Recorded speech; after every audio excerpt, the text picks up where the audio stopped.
My, good, you hear? I am so excited. Guess what? I hope this isn't about your podcast again. Why, did you finally listen to it? Da da da da. Da da da da. Da da da da. The Groomer Next Door production.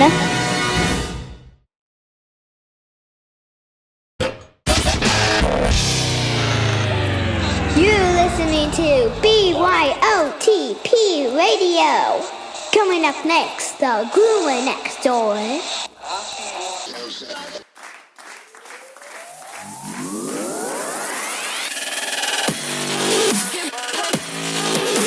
The Groomer Next Door podcast.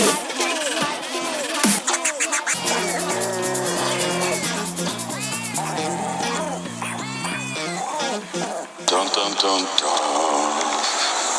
Hello, pups and kittens, and welcome to another fun-filled episode of The Groomer Next Door.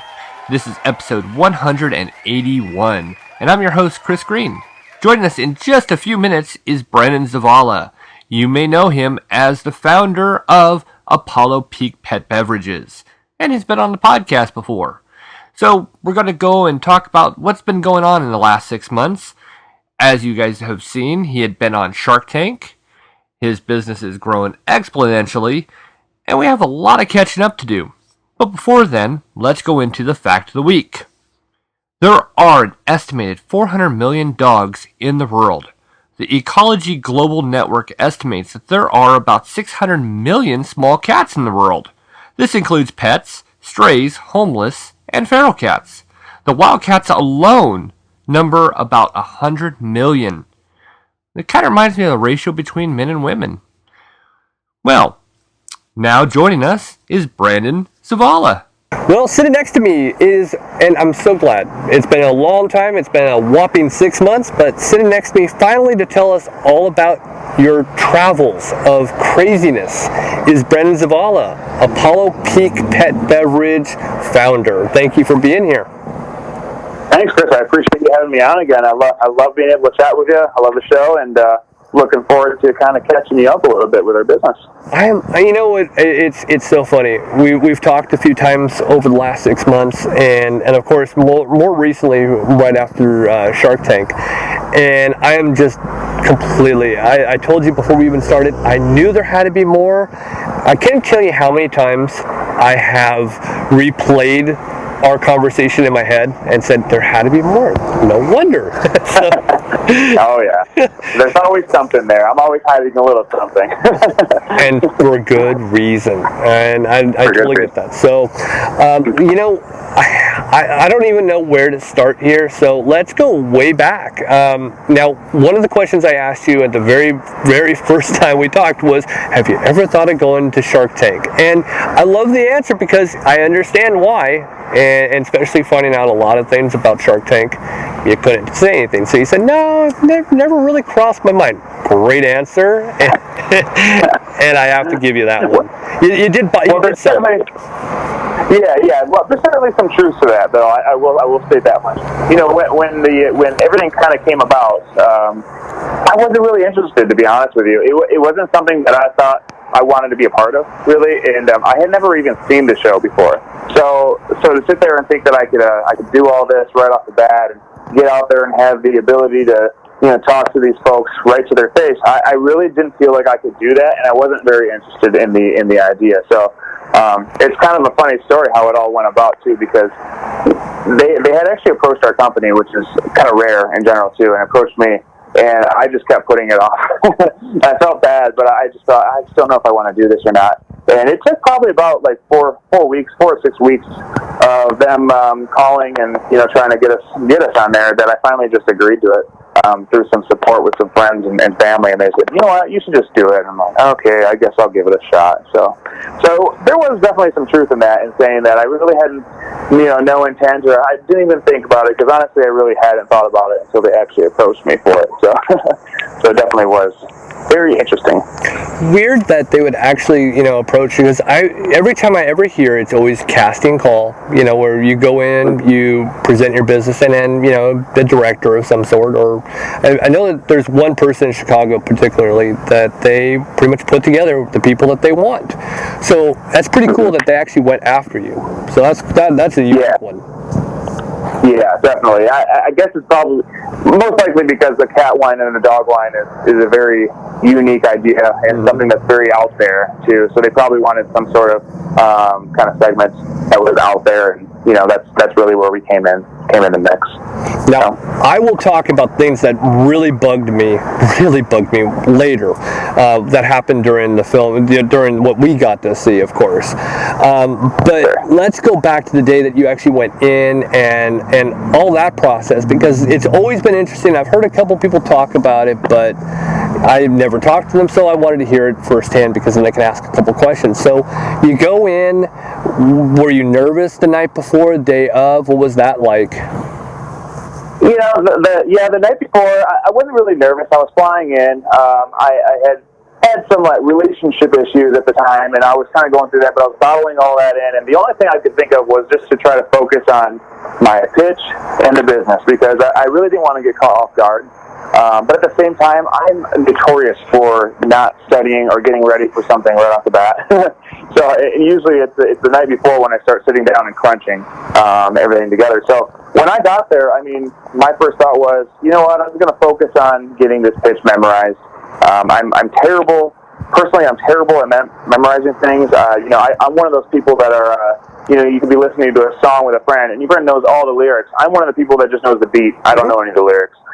So karaoke is usually good for me because I could read stuff out really, really easily. But when it comes to memorizing things, it's pretty terrible. So when I was there, I just kind of focused on that. I wasn't terribly nervous. I knew I could sit there and speak in front of people, but I just didn't know if I was going to stumble and slip on, the whole beginning segment, which is something that you're kind of not mandated, but kind of informed that you should actually memorize kind of a portion of that too, so you're ready for it.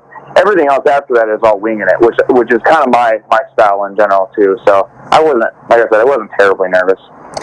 Now, what I've heard, and again, never really talked to anybody who has been on Shark Tank. So you walk in, the doors open as they're filming, you enter, I guess you can just call it the boardroom or stage, and then I've heard that they actually cut and have to change the lights, everything else, and you're standing there for like 5-10 minutes while they're looking at you. Is that true?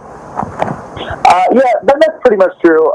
Without getting into too much detail of what goes on in the background, I would say that, it's a very, very weird and different experience, I guess, for somebody that's on the outside of anything Hollywoodish, if you will. So when I was there, it was kind of nerve-wracking being there in front of folks, and you're following this whole sequence of events that are happening, like walking through the door and then kind of standing there, like you said, and then I don't know. It just, I guess you just kind of get the nervousness kind of falls away from you while you're there, and you're shaking the whole time while you're going through this door, because it's like, oh boy, here it is. Finally, it's happening. And then you get there, and then you're put through these little things here and there, and you're just sitting there like, well, okay, I guess I'm just a prop, But yeah, it's pretty similar to how you mentioned. I'd say, you're kind of sitting there, you're staring at people, and you're waiting to do your pitch. So. I've heard most people say that that's the one moment that was the hardest, because you're just standing there for, again, like 5-10 minutes. The sharks are looking at you. They don't say anything, and you're just kind of like do.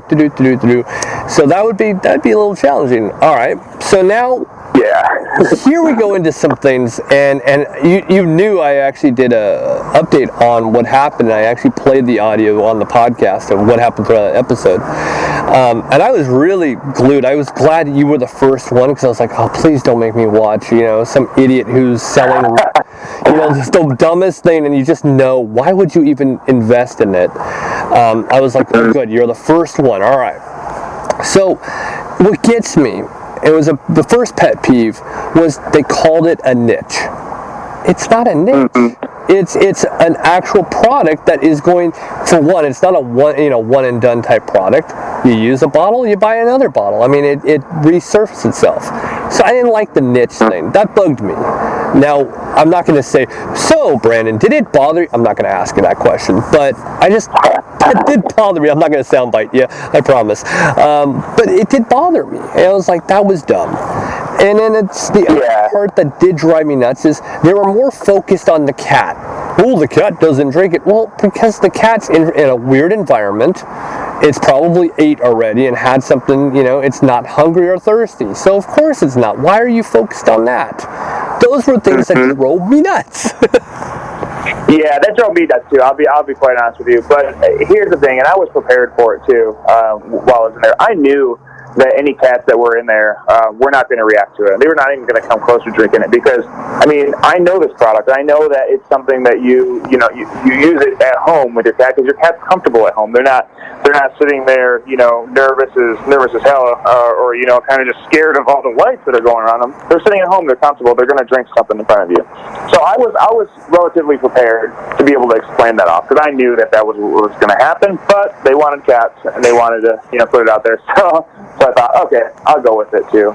Now, in terms of like the niche comment, the niche market, I honestly knew that was going to come out too. I just had a feeling, that they would mention that just because we only had about 3 months of sales behind us in general too. And in general speaking, they want something that's a year old, 2 years old, something that's been there and has created this market really. So by them saying that it's in this market, I understand it, and from their point of view, for sure. Now, I knew that I wasn't wanting to create this as a niche product by any means. I wanted to make this a product that is something that people buy weekly or buy in a 4-pack or, like I have a weekly pack or, something that is actually like a daily type of beverage that they can actually enjoy. So I knew that, but they didn't know that. So I didn't blame them entirely on calling it that. And I was, although I may have been bothered by it, I wasn't necessarily caught off guard by it by any means. You didn't seem to be affected. I was. Yeah. You don't seem to be the type. And again, we've yet to meet. But we keep saying, if I would have made it to Super Zoo, I would have made it to that one. But you don't seem like the type that actually is affected by things, and you don't wear your emotions on your sleeve. At least that's my opinion. Me? Oh, I don't know. Yeah, I don't know. Maybe I'm just a typical. I wouldn't say typical guy, but I've been told that I definitely bottle things. I bottle emotions in. So all of the emotions that I was having during the show, whether it be nervousness or anything, anxiety that was going on, I set that aside and I just walked out there and I kind of put myself on autopilot. Honestly, I had remembered everything I was supposed to say. I remembered all the numbers that I needed to know. And don't get me wrong, there was portions there that luckily they luckily didn't air, but there were certain portions that I would have been like, oh crap, I said that wrong, or I said this like that. I know there was a piece in the beginning where I had mentioned Apollo Peak really loudly.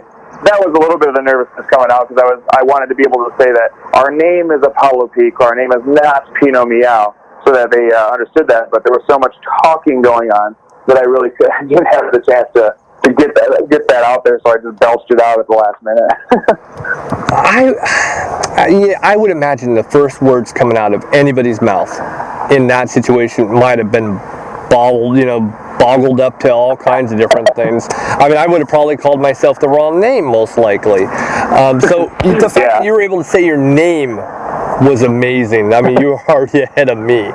But you got that one A+, right? I'm like, hey, he got his name right. Sweet. So I just, I looked at the whole thing. Now, at that point, it's funny. I normally write down a bunch of notes I'm going to ask. And I'm sitting here, I'm kind of winging this as I'm going. And again, you know how I have this complete ADD where I'll go off topic.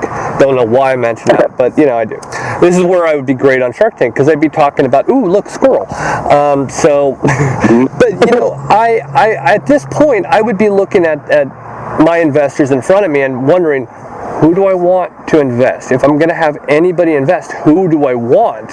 And again, I'm not going to say, hey, so Brandon, which one did you want? Unless you wanted to answer that. But that would be me. I'd be, which one do I want to invest? And I'd almost be afraid that I'd be focused more on thinking about that than numbers. So that's going to be difficult. Yeah, that's where I would have considered it to be overthinking the entire thing, and that's what kind of screws you up sometimes when you're talking in front of people. The way that I thought about it was I was going to walk in there I had anticipated that there would be some offers from certain people. One being Lori. I thought for sure that she was going to make an offer to me, but as you saw on the show, she just walked away really quickly. She didn't have any interest in it. So that actually was one of those moments that kind of threw me off guard a little bit too. So that's when things got a little tense for me, because I was thinking, okay, oh boy, the one person that I thought was going to work out instantly didn't work out. So here I go. I'm going to be one of those episodes where they just all say, this is dumb, I'm going to pass. So, yeah, I mean, like, I don't know. I would say that was probably one of the things that I didn't want to overthink things, and at first I didn't, and that's why things went so smoothly. But you never know. People can throw you curveballs all the time, too, and that's kind of what happened. Well, you did get kind of a curveball, though. I mean, it was kind of strange. They all bowed out. Ben, I would say, by the editing, it might not have been this when you were standing there, but it seemed like they all bowed out really quickly.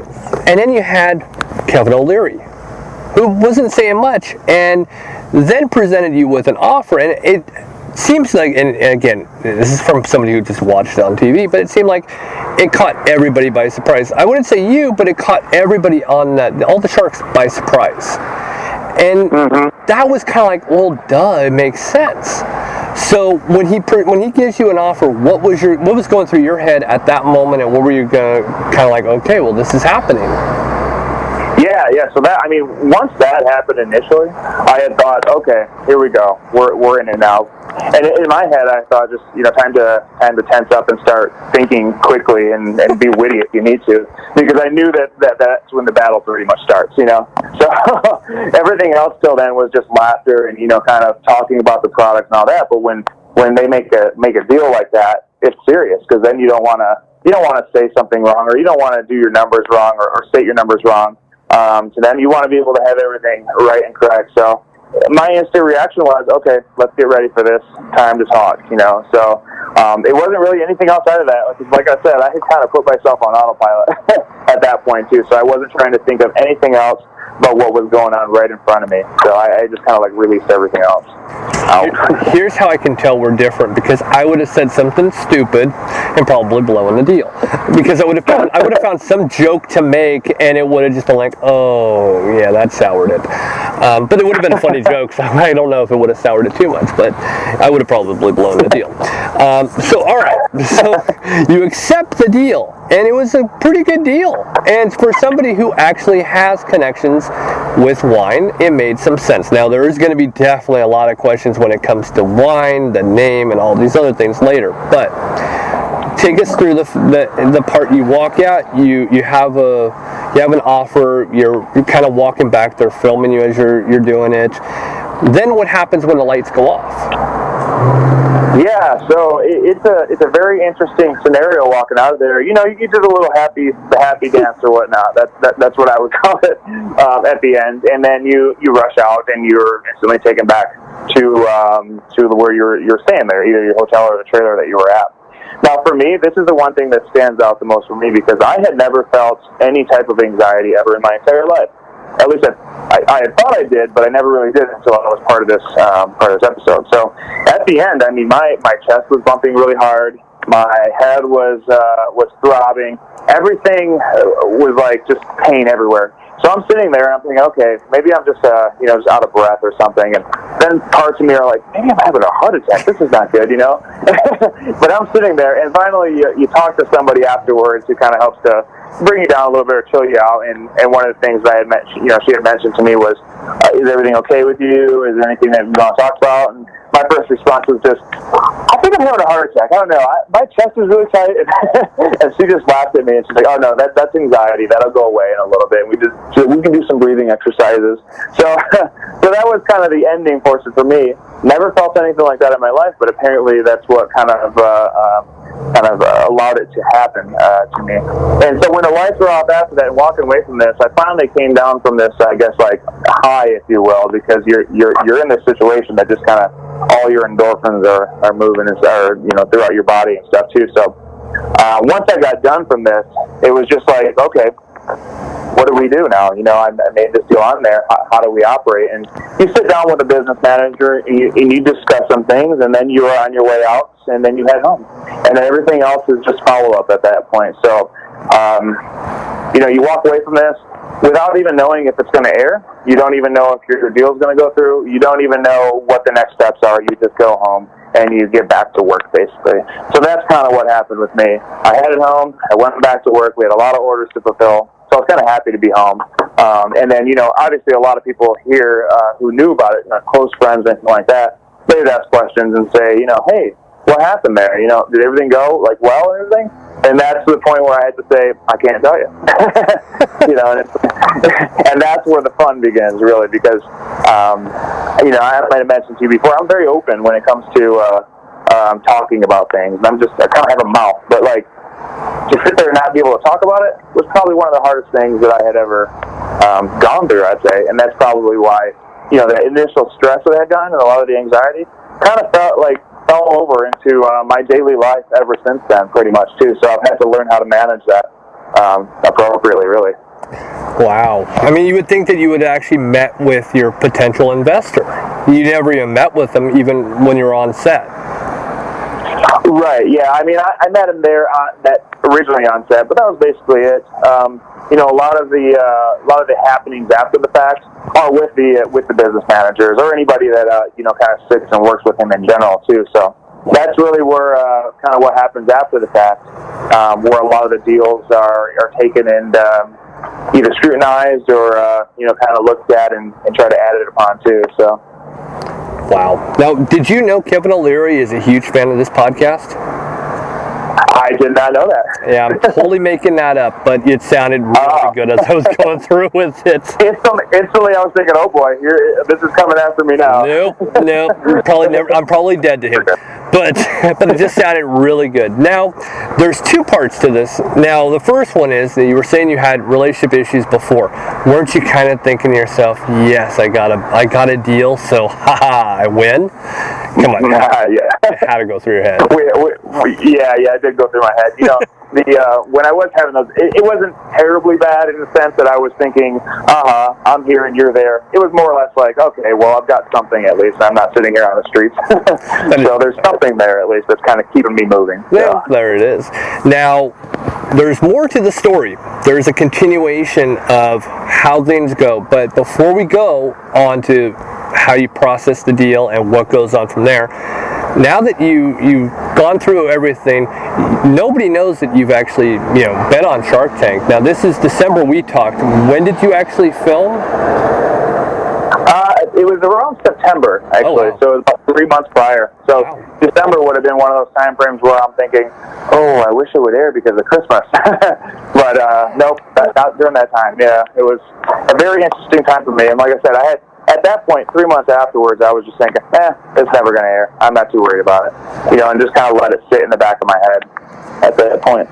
Wow, and of course people like me come around and go, hey, how about that Shark Tank? And you're like, yeah, I got it. Sure, you're not the only one, so don't feel bad about that. Well, I do try to ask questions that are not going to be your stereotypical, hey, so cat wine. I hate that garbage. But, I always think the Shark Tank question's good and it's unique, but very rare you ever hear somebody go, yeah, I'm, pushing for that. I only know one person who said they're pushing for it, and I don't even know if they're going to do it. All right, so I don't know when everything, all the processing of paperwork and all of that deal is starting to work out. But the conclusion to Shark Tank before it even airs, what's going on with that deal? Yeah, so the deal, just like many others that happened on the show, never really went through, honestly. There was a lot of back and forth in terms of disagreements on the percentages or royalties or anything like that. That kind of could have been thrown back and forth between them and I. And so it really just came to a point where we both were kind of feeling, both saying myself and his team, were feeling that it wasn't just going to work out, So I was actually not angry by the fact that they had come to us and said, I think we're going to really walk from this deal. It doesn't seem like it's going to be something that will work out for us.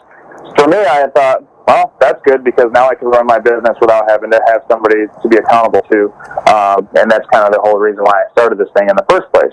I really want to be accountable to somebody in general. So, although it was a hit, in a sense that you're anticipating there's a large sum of money to come through and help you out a little bit, it just kind of helps me become a little bit more lean, I guess, with our business and not really think that we're going to have all this money to be able to spend left and right. So it was actually a good thing, I would say, in a sense that it allowed us to be versatile in operating our business. So although we had the exposure of that show coming up, I had definitely anticipated that, I don't know, it wasn't a big deal to me, really. So. What's interesting, and even before I knew this part, which did shock me, when you told me that before we started recording, I'm like, what? I probably heard me completely gasp. I go, well, I didn't even know that. But the thing that really caught me was, and I went back and like I said, I replayed our interview in my head, and I'm thinking to myself, well, you were moving out of your small location in December. So ultimately, I'm like, well, of course the investment came through, and that's how you did it. And that wasn't the case. And that really just blew my mind just now. So I'm going, oh, that's right. I mean, I should have seen something coming when you said you were moving from your current location to a bigger location in December. It didn't hit me, which is kind of funny. But it's like... Yeah, that's definitely something that a lot of people, and that's another reason why a lot of people still do believe that there was a deal in place, because we did move up from our small location. But here's the thing with that. Our small location downtown in Denver was about, 600 square feet. It was small. So us being able to move to a bigger location wasn't anything that was unheard of. We really needed to get out of there because we were kind of operating over each other at that point, and we needed to find a bigger place. So moving on the smaller location would have happened either way, no matter what. Even if we would have gotten the money, we would have done exactly what we did, in terms of our growth, and trying to manage our growth appropriately. Because quite honestly, from the beginning, we were operating out of a small building. We weren't able to make stuff very quickly, and if we had been operating in the facility that we're in now, we would have probably been able to make things a lot quicker, and had a bigger market than what we currently have, because we had to turn down so much stuff, our first year in business, because we just didn't have the capability to produce the amounts that are needed to be able to kind of take over a market like that. Your margins, your numbers were just so good in a first year. I mean, when I talked to you, they were great. And then they just kind of continued to rise. I mean, it was an amazing, feat. It's like, wow, it's a small company, and it was a unique product, not a niche product. Again, that really drives me absolutely nuts. It's a unique product, and it's kind of no kidding. And then again, looking back to our conversation and everything, I've been watching, everything that you've been doing and your product line and everything grow. And I'm like, well, yeah, no wonder. I mean, even at that time, I should have seen something coming, even watching things grow January, February, March, April, I think is when it aired, something like that. But you were still launching different things. You were still growing. It was obvious that you were doing something, and it had nothing to do with Shark Tank, which even surprises me more, because I'm going, well, I thought it was because of the deal. Yeah. A lot of the growth that we had. So this is what is very great about this business in general, and great about being in this kind of new industry, if you will. In our early days, we really had, and I might have mentioned this before, we really had no idea what would turn out in this. And so when we blew up right off the bat, it actually kind of gave us what I would consider to be like an angel investor, if you will. Yeah. Because we had no money at that point in time, and when we got all these massive amount of orders all at once in the beginning, we were able to actually operate and create a business from nothing, and that's really how it started. Now, everything that we were doing moving forward from that point was very, very small scale. So a lot of the things that you might have seen, you might have thought, wow, it's grand, it's huge, they're growing a ton. Really, we were just kind of growing at a very, I guess, standard pace for a small business. But there was so much media around it that it made it look like that we're growing exponentially, and we have all this stuff going around us. Because, news articles will pop out and say, hey, this company here is doing this, or this company made this amount of money. Really, what we were doing is we're trying to grow into the store market, which we never even had.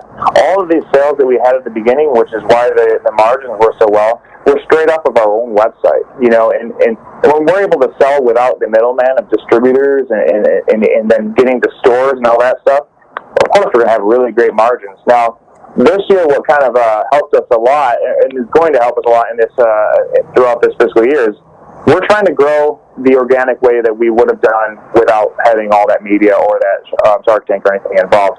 We're trying to get into stores. We're trying to get into these small stores, medium-sized chains, to the larger chains as well, too. And having the Shark Tank background with it, too, helps give us a little bit more credibility so that we can continue to grow throughout that market. So a lot of the stuff that you see, it's throwing out a new product here or a new product there. It's really kind of organic in a sense that this is how we would have operated beforehand without all that massive exposure. So. What's funny is I never read one article that was published about your product. I just continued to look at what you were posting, because I know you manage the Facebook page, and I would see it all the time, and I'd be like, oh wow. So as you're dropping stuff out there, I'm watching it, because of course, I take everything with a grain of salt, especially with media. So I'm just gonna look at it and go, oh, okay, it's just another filler type article. And it's kind of a sad thing, because I'm always afraid that, especially people I actually like, that they're getting kind of screwed over when it comes to press. Because I've heard different things from different people of different products, and they're like, oh, blah blah blah, and I just get so turned off. And it's like, you don't know anything about it. Kind of, again, going back to what happened in Shark Tank, where they called it a niche. I can't stand these things, because then I get defensive and I just avoid it. But, that's the beauty of social media, at least, too. And it allows companies to be able to be their own voice, really, or people to be their own voice, instead of having, news articles, do this and that.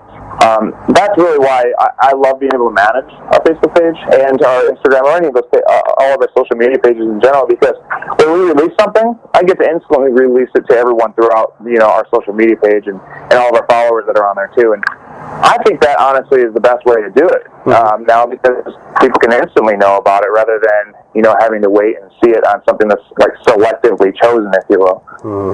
Well, you remember I told you, I was surprised to actually hear it was you in Facebook. So, and then you've always seen, however I message, I always message directly to you, because I know you're probably the one looking at it. So it's like, oh well, why am I saying, hey man? If it ever gets to the day where you're sending a message and somebody else responds, that'll be the day that either I'm not running the business anymore, or I just decided to let go of my phone. Normally I like to monitor that kind of stuff, because when it comes to like customer service issues too, a lot of times folks will actually send messages through our Facebook channel versus our support line.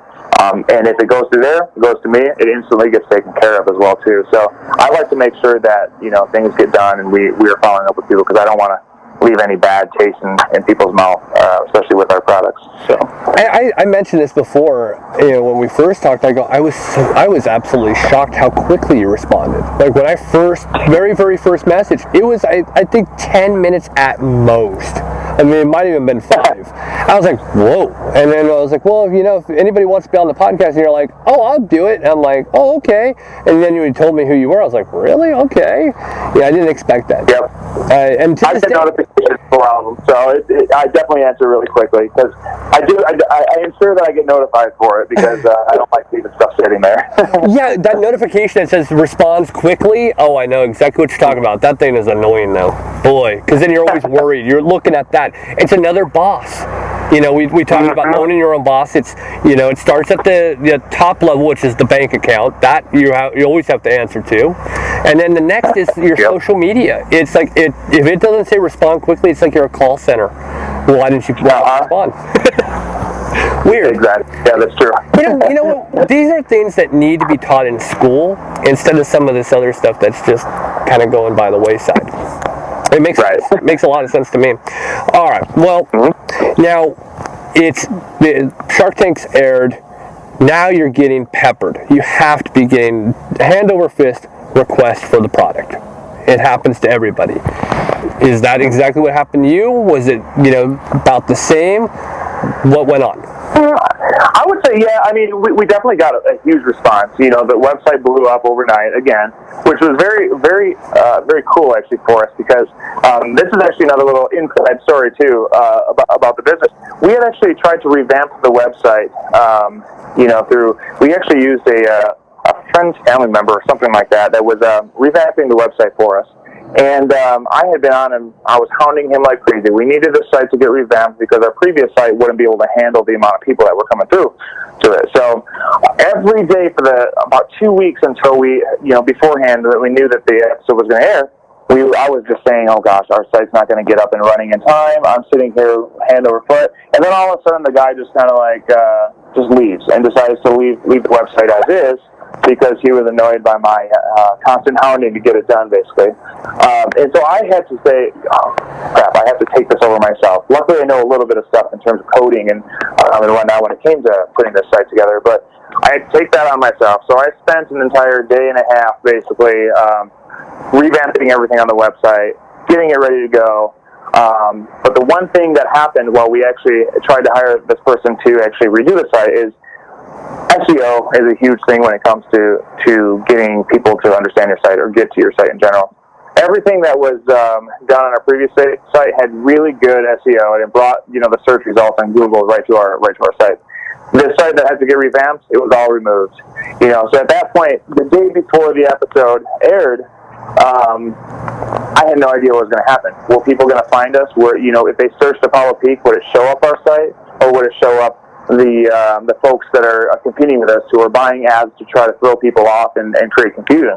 So it was a tough time for sure, you know. But when it actually happened and the show came through, bam, our site just rocketed through Google, and instantly, and it was really cool to actually watch on analytics.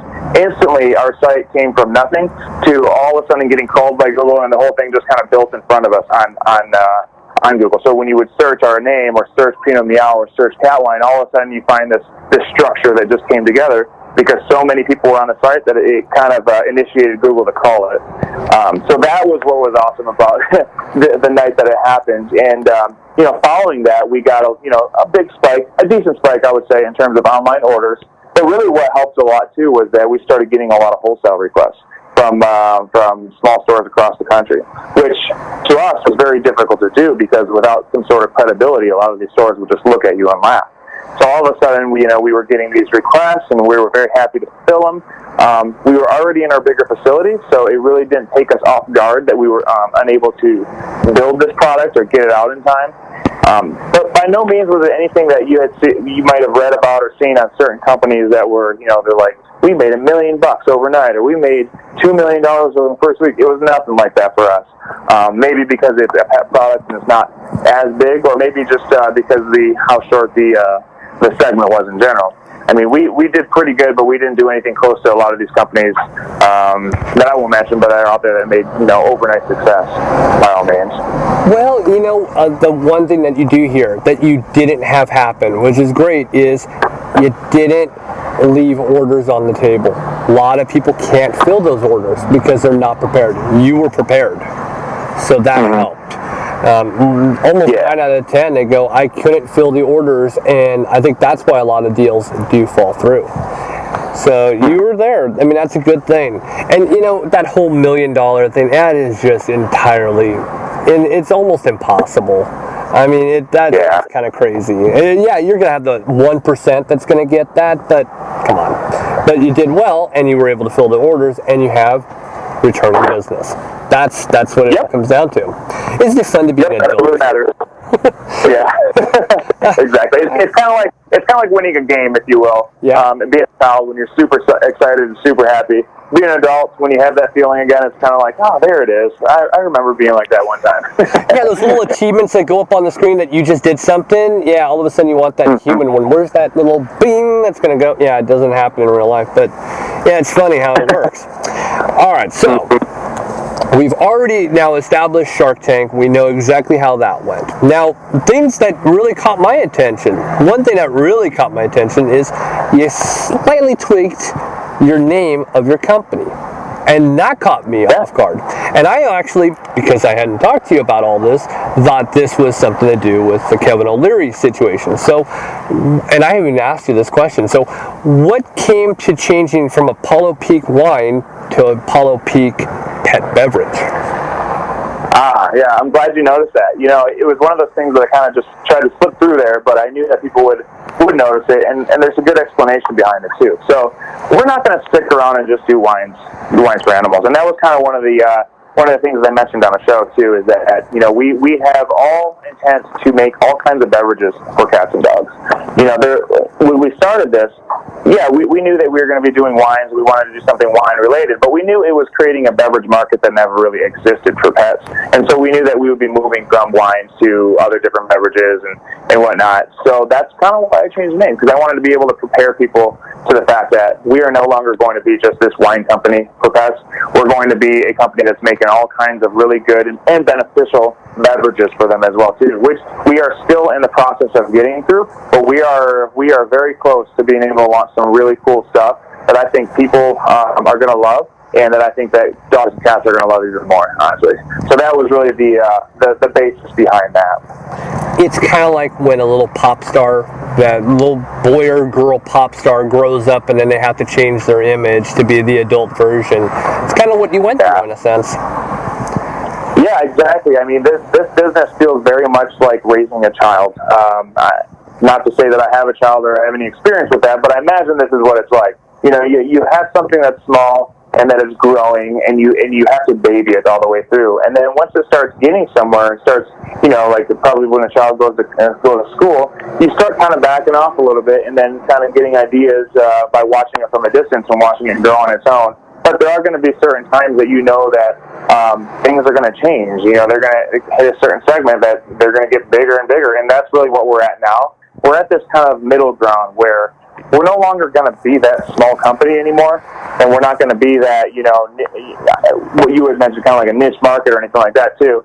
We're not going to be anything like that. We're trying to make stuff that are going to be mainstream, and we're going to get out there, and we want every dog and cat in this country and world to be able to try one of our beverages. And it's funny now. I'm not going to go over all the names because but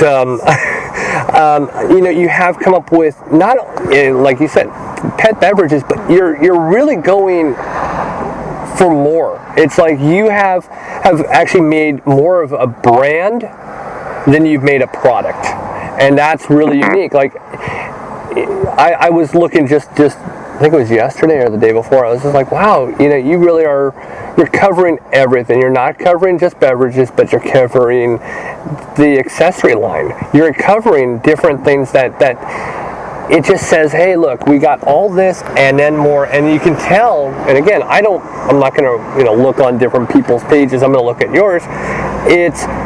It's really grown exponentially in 6 months. Like, I'm completely taken back going, wow, you really did put a lot out there.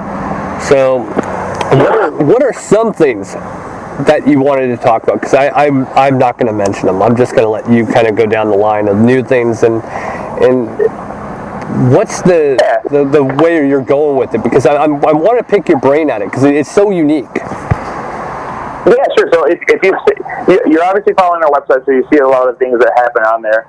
We added a lot of different I would say like local products that we found unique here in Colorado and outside of Colorado as well too. We wanted to carry kind of products like that on our website just to kind of have more of a variety and get ready for holiday season or anything like that people would want to get all these new different type of products.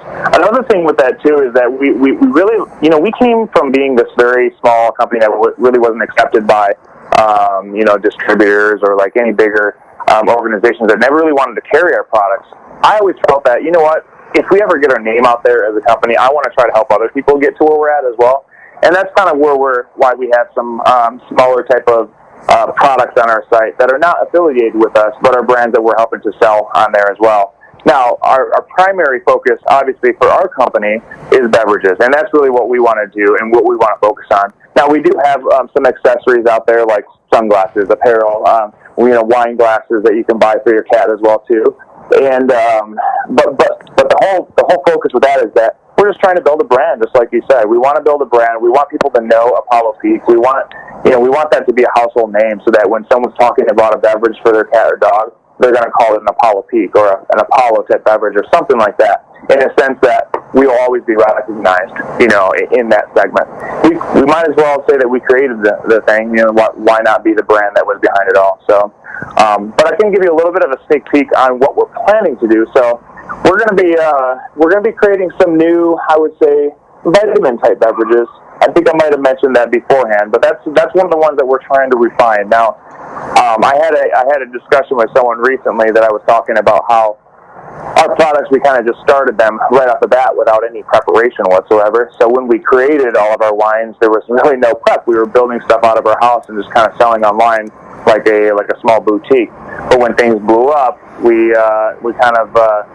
kind of threw us back, and we had to try to refine our products and make them better. And that's really what we've been working on, I would say, in the past 6 months or so, is really refining our recipes so that they are, one, stable throughout a shelf life. Well, because that's something that we had always kind of had an issue with, because beets are kind of hard to stabilize in general. They oxidize really quickly. Now, we've been able to refine our recipes really well. Now we've kind of taken the second step where, okay, well, we have these recipes refined. What can we do to make them better? Can we add taste profiles? Can we add different, vitamin ingredients? Can we do this and that actually makes them a better product?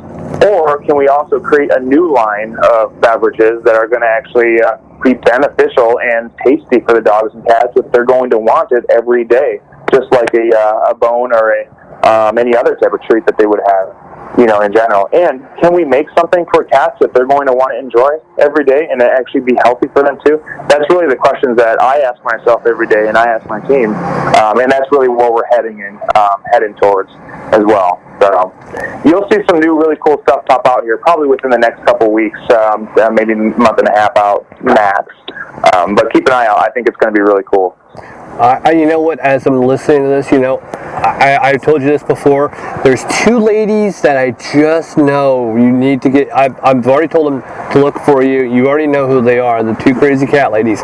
They have the most unique product line that might work well. I don't know. I'm just throwing it out there. Like I told you, I throw things out there and kind of, I like to talk to the people I know about other people I know and go, you guys might work well together. I don't know, but yeah, I might have to share a glass of wine with them out in Vegas during Super Zoo. I'll definitely have to try to get a chance to do that. You know what the funny part is they're the two that I know are listening to this when this goes up. So right now, when it does go up, but I know these two are listening to it, and Super Zoo is just right around the corner.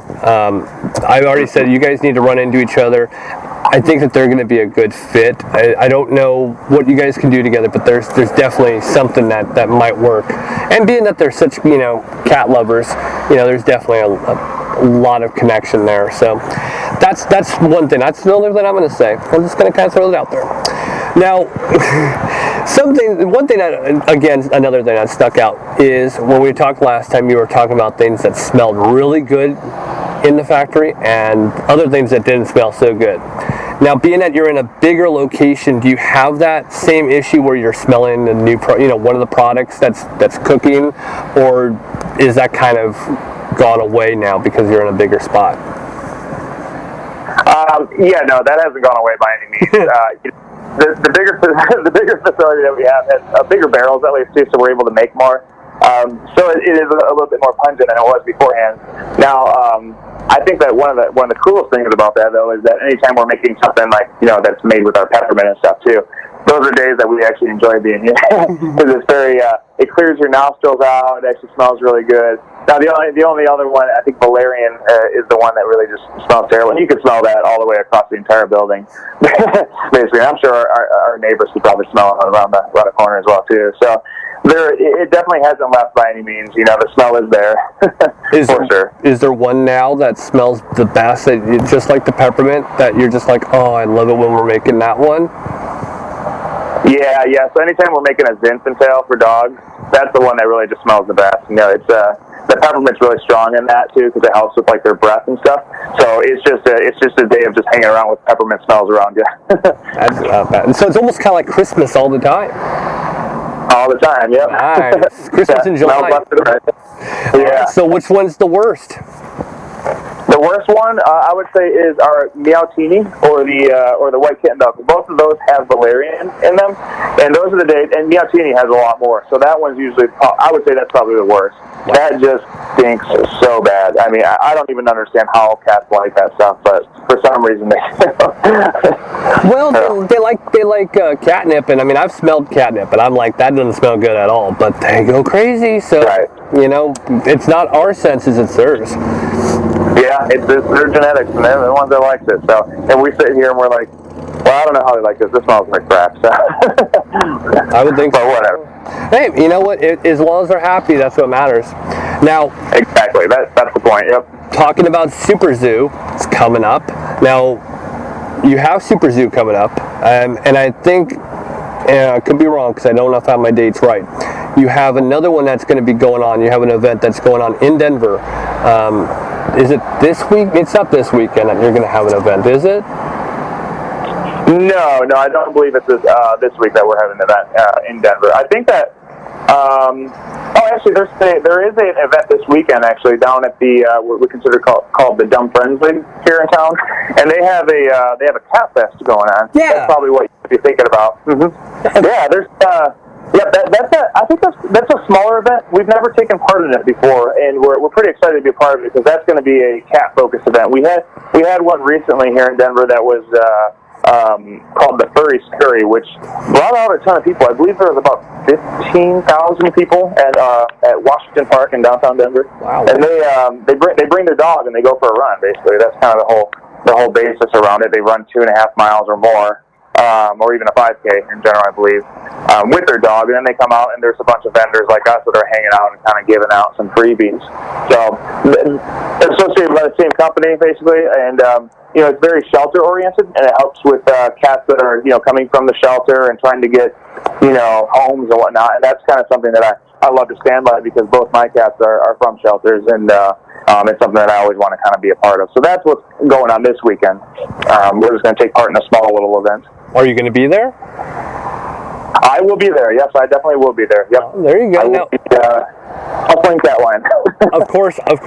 This goes up on Sunday, so I think this is the event that happens on Saturday, if I'm not mistaken. So correct. The event already happened. If you're listening to it now, then it already happened. But I was just wondering because this is the future, and they're listening to us in the future, and we're in the past, even though it's the present.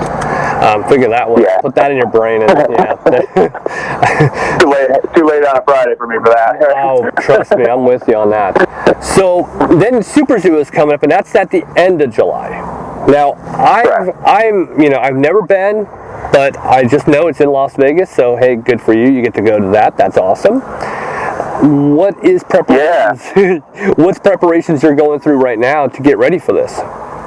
Oh, I had never been to this show either, too, so this is a first for me. Now, I had made a little trip to an expo called Global Pet Expo in Florida to kind of get an idea of what to expect in these type of shows. And so our preparation basically it's been ongoing still. We're actually almost to the point where we're ready to ship out all of our stuff to the venue because you have to get it there early. But the preparation has been kind of intense. We have to build a booth. We have to make it look professional. I'm used to not being very professional in our environment here. So getting out to kind of a business show is a little rough for me. But we'll be there and we'll be doing our thing. And I think the biggest prep that we're doing for this is being able to service any new wholesalers that come into the mix, and also to be able to propose our products as a product that will turn in their store as well too. One of the things that you want to keep an eye out for anytime you're running a new product in stores is you want to make sure that it's not a one and done type of product, and we want to be able to get out there and get in these stores and help them market it, help them talk to their customers about it, let them know that it's a beneficial product. It's actually a good product. It's not a niche product. It's something that people want to pick up weekly, daily, or anything like that they can feed their pets. So we're prepping for that. I have to prep my team a little bit too because a lot of them don't really like to have discussions or be out there and talk, but I wanted to bring them and have them be a part of this, as well as a couple others that I'll be training before the event so they can kind of chat with people about our products. So yeah, it's a ton of preparation, I'd say, getting ready for this kind of show. But I'm pretty excited to be there, and I think that it's going to be really good for our brand finally get there and get some exposure into the pet world. It seems like, I don't have any knowledge of building any of this stuff. I watched The Profit. I watched The Profit. I watched Shark Tank, and I mean, I've seen them build this professional exhibits, and I wouldn't know where to start. I mean, that would be the hardest part. I mean, you must have to do a lot of studying, and I know you don't really like doing that, but when you say I don't like studying and I don't memorize things and I'm not really professional, I'm going, I don't know really how you could say that. I mean, you put this together. I mean, that's pretty amazing. Yeah. It's a different type of preparation, I guess. This is more of a graphic type of thing for me, so I actually enjoy that kind of stuff. It's when it comes down to doing speaking engagements or whatnot too. I just have the hardest time studying for anything like that because I'm just so used to just kind of talking about it, right off the bat and just going at it. But for things like this, it's all about graphics and making things look good. I actually enjoy that kind of stuff. Obviously with the labels and the bottles and all that stuff too, that's kind of me behind a lot of that too. So I just love the design aspect of doing this kind of business and the marketing of it, and that's really my background in general too. So something like this is actually fun to me. Now, when you get down to all of this, you have to do, that kind of Q&A right there. And I mean, that's a continuing Q&A with the same questions when you're doing these different kind of venues. Do you have an issue? Go ahead. Oh, no, go ahead. Do I have an issue? Do you have an issue with praise when people go, oh my gosh, I love this, I love what you're doing? Do you ever have an issue with that? Not really, no. I usually just kind of, it goes in one ear and out the other at that point when people say that, hey, I love this part, let's bring it in. My biggest thing is, okay, well, let's definitely bring it in then, let's work out the details, let's get it to your customers because I want to see them be able to enjoy it as well, too. So I don't really have an issue with it. I just kind of, I let it go, and I really have my eyes on, eyes on the prize, if you will. Let's get this into stores. Let's get it out there. Let's build this brand. I really want Apollo Peak to be something that is, like I said earlier, recognized by households across the nation and world, too. So for me, it's really about just getting the work done, make it happen. You're much better than I am. I have such an issue and a lot of people I know, we're kind of all in the same group. It's like, it's so hard when somebody says, oh my gosh, I love what you're doing. It's like, I don't know why. I kind of shy, get kind of clam up. Okay, thank you. I don't know what there is about it. So, again, you're doing so much better than I am. It's kind of not fair. Not fair. I wouldn't go that far. I wouldn't go that far. I didn't ask this question, and it really was kind of one thing that I was just like, why would I ask this? So, and maybe if I did, I just forgot. So, how did you come up with the name Apollo Peak? Oh, yeah. So, it's pretty simple, actually. So, my cat's name is Apollo, my main cat of two. I have two cats, Apollo and Hades. And so, I wanted to name it after Apollo just because there's a backstory with Apollo, and I'm sure you've read about it. We might have talked about it beforehand, too, if I remember correctly.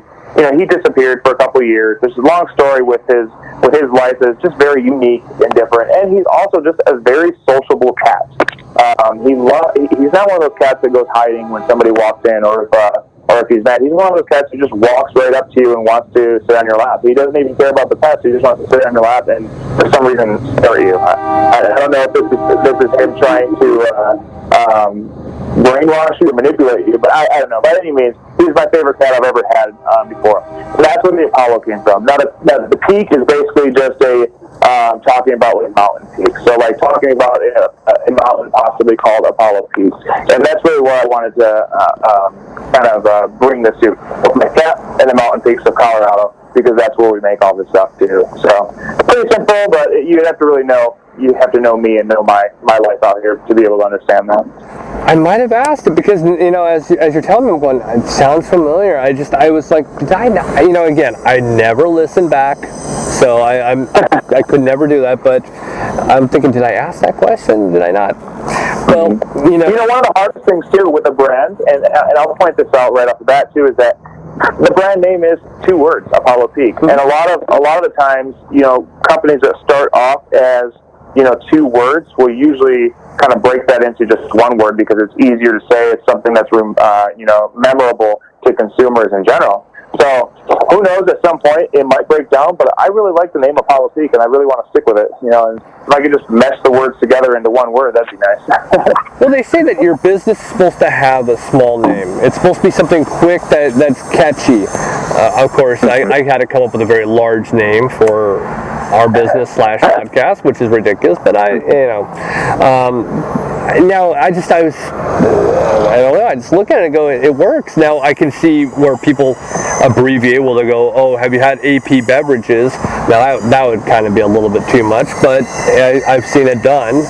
Doesn't make a lot of sense, but hey, Well,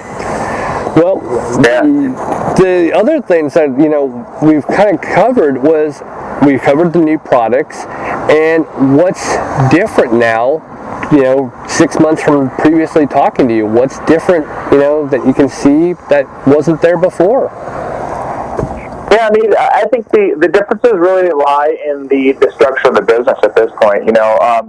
We want to grow, but in order to grow our brand, we have to get into more stores, and we have to continue the trend that we would have been doing otherwise without all of the attention. So I'd say what's really different now as compared to our first year in business is that, we're not all over the internet. We're not all over the media. We're really kind of sitting behind all of that at this point and just trying to work behind the scenes with small stores and medium-sized and large-scale stores as well. And really just trying to grow our product rather than that initial sense of, oh my gosh, there's a cat line here or there's a dog line here, which kind of hit the market by storm. Right now, we're just trying to slide everything into the store so that people can see it, and then becomes more of like I mentioned before, a household product or something that's used weekly by folks or daily, if that, So that's really the things that have changed, I would say, in a sense, from our business. At first, it was so fast-paced. We were trying to build, as much product as possible. We're trying to fulfill orders.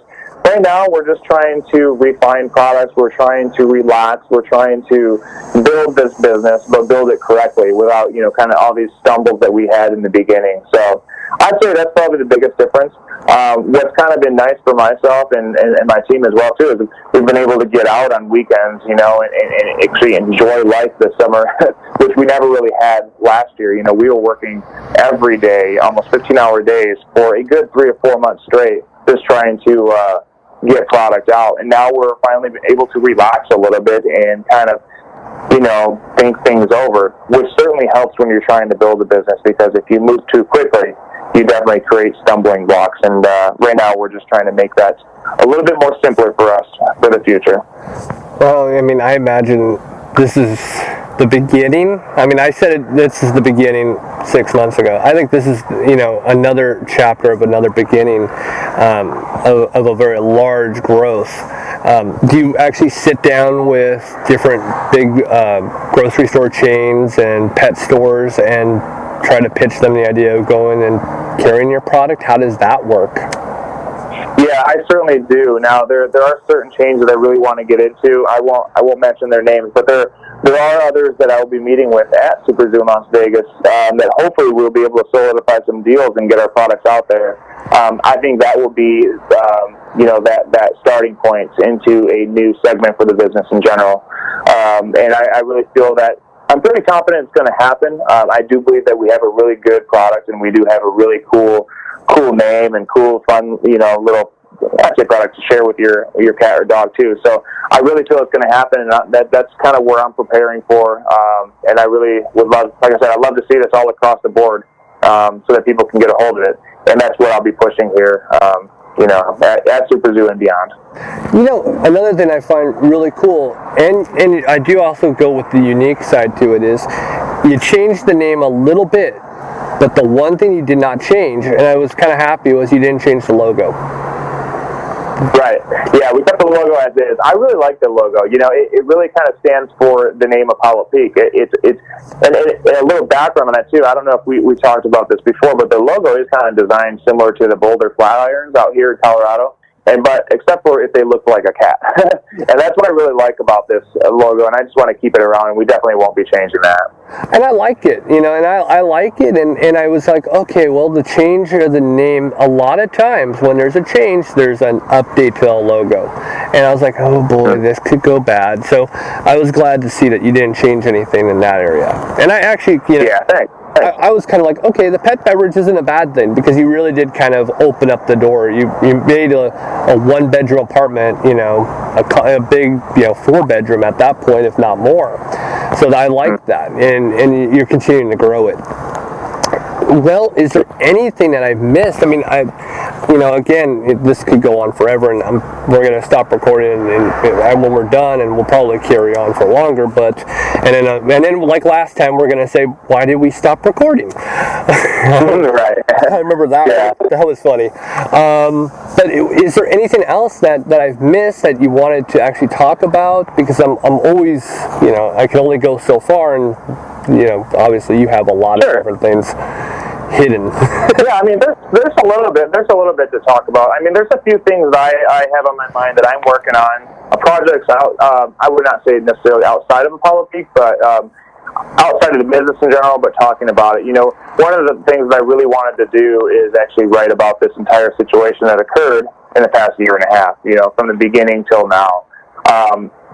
For a business to kind of blow up like this, especially a really weird product like this, it had its uniqueness in the way that things went down, if you will, throughout the past year. And I think it's really cool to be able to write about that. And that's kind of one of my projects I'm working on.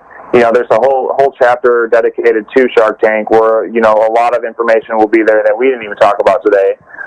There's going to be, discussions about Apollo and how he was a big part of this, and his life and what I think happened throughout the couple of years that he was gone, and also talking about the business in general and how managing it has been so difficult.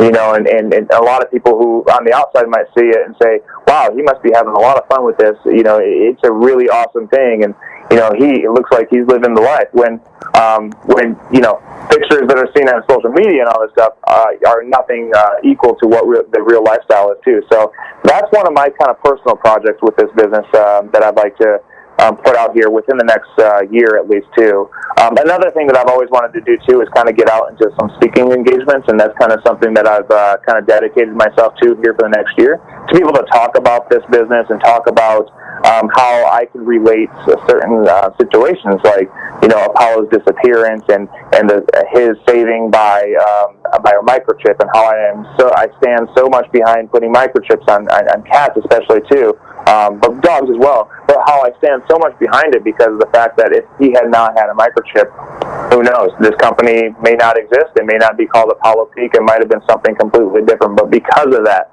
chip in general, he was able to come back to me, and I have my companion that I started off with back with me too. So I definitely want to try to follow that and get into some events and be able to talk about it as well too. So that's kind of on a personal level, some projects I wanted to take on. Outside of that, we'll still keep moving forward with Apollo Peak and making all kinds of fun beverages for people, and that's really where we're dedicating ourselves with this business too. So that's really it, and hopefully in the next couple of months you'll be able to see, and maybe 6 months down the road you'll be astonished again that we actually went a different road. Who knows? In 6 months at this point, it could go anywhere. In 6 months from now, I'm going to have you back on again. So it's just the way it is. I mean, I'd be happy to for sure. Well, it's funny is that I'll continue to talk to you, and there'll be more conversations than you and I will have, and it'll just be like, okay, let's write this down, and it'll be just like we're at right now. Now, with the actual writing the book, are you going to self-publish, or are you going to try to get an actual publisher? I'm going to try to get a publisher. I think there's a lot of details and a lot of really cool stuff in there that I think that somebody will definitely be interested in putting out there.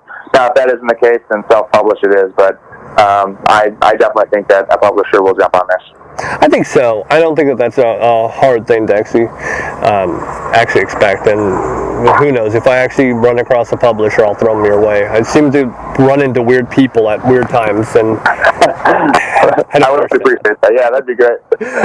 Like I told you, I don't know how that happens. It just happens. I'm like, oh, I know somebody you need to talk to. So I will definitely, I look forward to that actually. I will be on that list of people who want to read it. Even though I know some things, I still, don't know all of it. So it's kind of cool. There's a lot of details. Yeah, there's a lot there that was never really put out there that I think that would be really great to share with people, especially folks who are trying to start a business as well too.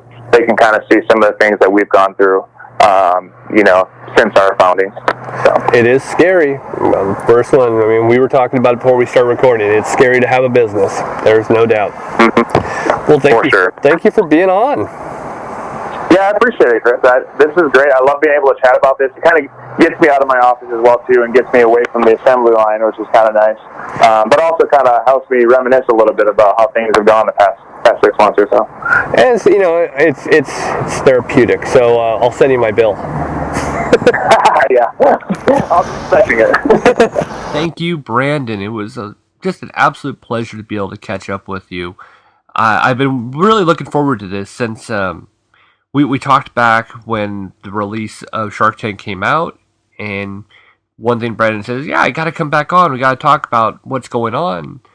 But during all of the conversations we've had, we never have talked about what happened on Shark Tank. So what you just heard was the first time for me to hear it as well. I didn't know that the actual deal with Kevin O'Leary fell through.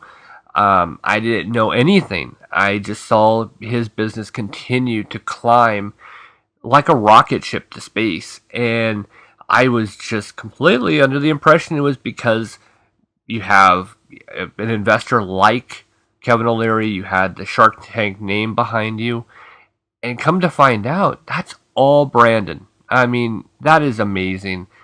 My hat is off to you. You're amazing at what you're doing, and it's obvious that this is a product that you don't really have to say much. It does it for you. It actually speaks to you, which is so great. It's something I'd give my cats. And so it's like, oh, this is amazing. And all you think it's amazing too. So that's what's really cool.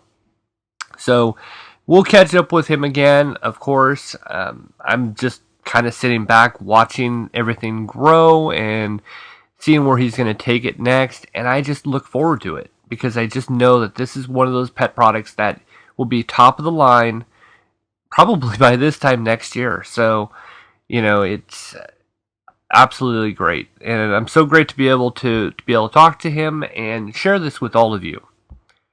Well, that's pretty much it for this week's episode. Thank you again, Brandon, for being on the podcast. All of you, please go check out Apollo Peak Pet Beverages. It is such an amazing product.